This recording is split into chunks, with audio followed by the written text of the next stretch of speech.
सोचिए अगर एक रात 3 बहन भाई घर से निकले और फिर सुबह इनके जिस्म जंगल के बीच इस तरह मिले जैसे किसी ने जानबूझकर इन्हें सजा कर रखा हो। हाथ बंधे हुए, सर बुरी तरह जख्मी, घोड़ा भी मरा हुआ और सब लाशों का रुख मगरिब की तरफ था। सवाल ये नहीं कि ये कत्ल किसने किया, असल सवाल तो ये है कि ये सिर्फ कत्ल था या किसी ने कोई और पैगाम छोड़ना चाहा था, और अगर कातिल सामने था तो फिर पकड़ा क्यों नहीं गया। आज की वीडियो में ऑस्ट्रेलिया की तारीख का सबसे डरावना और एक ना हल होने वाले केस का खौफ, सच और राज सब आपके साथ शेयर करेंगे मिस्ट्री उर्दू में। ये वाकया 26 दिसंबर 1898 को ऑस्ट्रेलिया की रियासत क्वींसलैंड का एक छोटा सा कस्बा गैटन का है, जो कि बहुत ही खामोश, पुरसुकून और मेहनती लोगों के लिए बेहतरीन जगह थी। गैटन के करीब एक जगह थी ब्लैक फिलो क्रीक, जहाँ एक घरेलू और मेहनती किसान फैमिली रहती थी,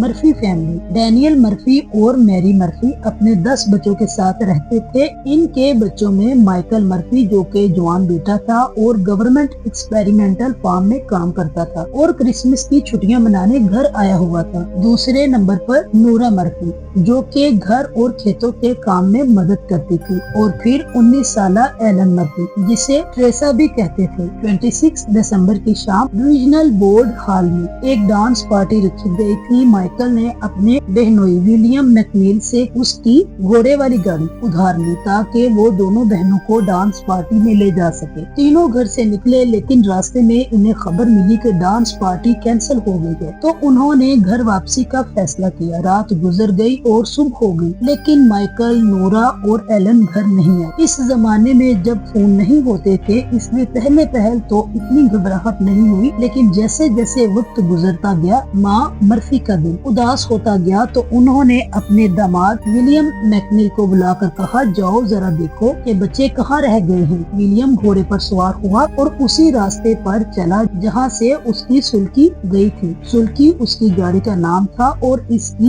एक खास बात तो ये थी कि इसका एक व्हील टेढ़ा था और चलते हुए वो टेढ़े मेढ़े निशान छोड़ता था। विलियम ने उन्हीं निशानों का पीछा किया और धीरे धीरे जंगल के अंदर पहुंच गया। वहाँ इसने दूर से कुछ जिस्म जमीन पर पड़े हुए देखे। पहले इसने सोचा शायद थक कर सो गए होंगे, लेकिन जब वो करीब गया तो उसका खून जम गया। जमीन पर 3 लाशें थी और इन पर चूंटियां चल रही थी। कोई हरकत नहीं, कोई सांस नहीं। माइकल और एलन पीठ के बल पड़े थे एक दूसरे के करीब, जबकि नोरा थोड़ी दूर एक बिछी हुई चादर पर पड़ी थी। सबके पांव एक ही डायरेक्शन, मतलब वेस्ट की तरफ थे, और यही बात सबसे ज्यादा डर पैदा करती है, क्योंकि ये काम कुदरती नहीं था कि पहले खत्म करना और फिर जैसे उन्हें खुद लटाया गया हो एक ही तरह से। नोरा और एलन के हाथ रुमालों से बंधे हुए थे। माइकल के हाथ पहले तो ऐसे लगा कि जैसे बंधे हुए थे, लेकिन जब लाश मिली तो खुले हुए थे। इसके पास ही इसका पर्स भी पड़ा हुआ था। यहाँ सवाल ये पैदा होता है कि क्या किसी ने बाद में हाथ खोल दिए या फिर कोई और भी वहाँ आया था। सुल्की सीधी खड़ी थी, लेकिन घोड़ा भी मार दिया गया था, यानी ये सिर्फ चोरी नहीं थी। कोई गुस्सा था या कोई प्लान था या कोई पैगाम था। विलियम घबरा गया और ज्यादा देर वहाँ रुक न सका और सीधा घोड़ा दौड़ाता हुआ करीबी ब्रेन बोरो होटल गया और लोगों को बता दिया कि मर्फी के बच्चों के साथ बहुत बुरा हो चुका है। होटल के लोग और आसपास के लोग तजस्सुस में सब वहाँ भाग गए। जब पुलिस पहुँची तब तक पहले से मौजूद लोगों ने उनकी लाशों को हाथ से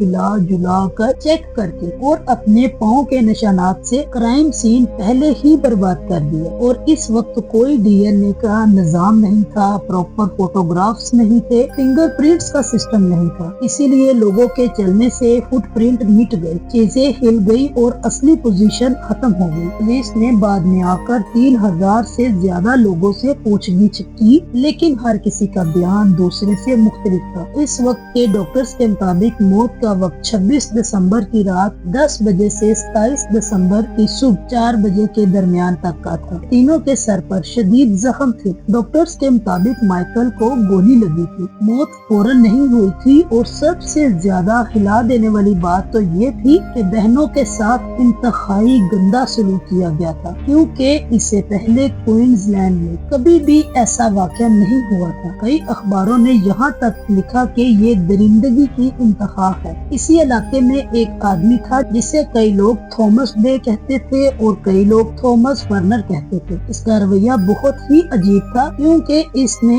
مینٹل ہاسپٹل سے اپنا علاج بھی کروایا تھا۔ اس حادثے کے چند دن بعد اس آدمی نے خودکشی کر لی، لیکن اپنے مرنے سے پہلے اس نے کہا کہ میں وہاں تھا، میں نے سب دیکھا۔ ایسا کہا جاتا ہے اس آدمی کے بارے میں، لیکن اس کے بارے میں بھی کوئی ٹھوس ثبوت نہ ہونے کی وجہ سے پولیس نے اسے اگنور کر دیا۔ اس کے علاوہ بھی کچھ لوگوں نے کہا کہ اس علاقے میں ایک بچر ہے جو خطرناک ہتھیار لیے گھومتا رہتا ہے۔ ہو سکتا ہے اس نے یہ سب کیے ہو، لیکن یہ سب افواہیں تھی۔ اسی طرح کئی اور افواہیں لوگوں کی زبان پر رہی، لیکن نہیں ملا تو قاتل نہیں ملا۔ 100 سال سے زیادہ کا عرصہ گزر گیا اور گیٹن کے جنگلات آج بھی ان کے قتل کے گواہ ہیں۔ وہ 3 بہن بھائی جن کا قصور صرف اتنا تھا کہ وہ گھر واپس جا رہے تھے۔ کوئی ٹھوس ثبوت نہ ہونے کی وجہ سے یہ کیس عدالت جا ہی نہ سکا اور یہ راز آج تک کھل بھی نہ سکا، اور ہسٹری نے اسے دی گیٹن ٹریجڈی کا نام دے کر بند کر دیا۔ آپ کی اس کیس کے بارے میں کیا رائے ہے؟ اپنی رائے کا اظہار نیچے کمنٹ باکس میں ضرور کیجیے گا۔ ہماری ویڈیو کو لائک کرنا، شیئر کرنا نہ بھولیے گا۔ ملتے ہیں اپنی اگلی ویڈیو میں۔ Good bye.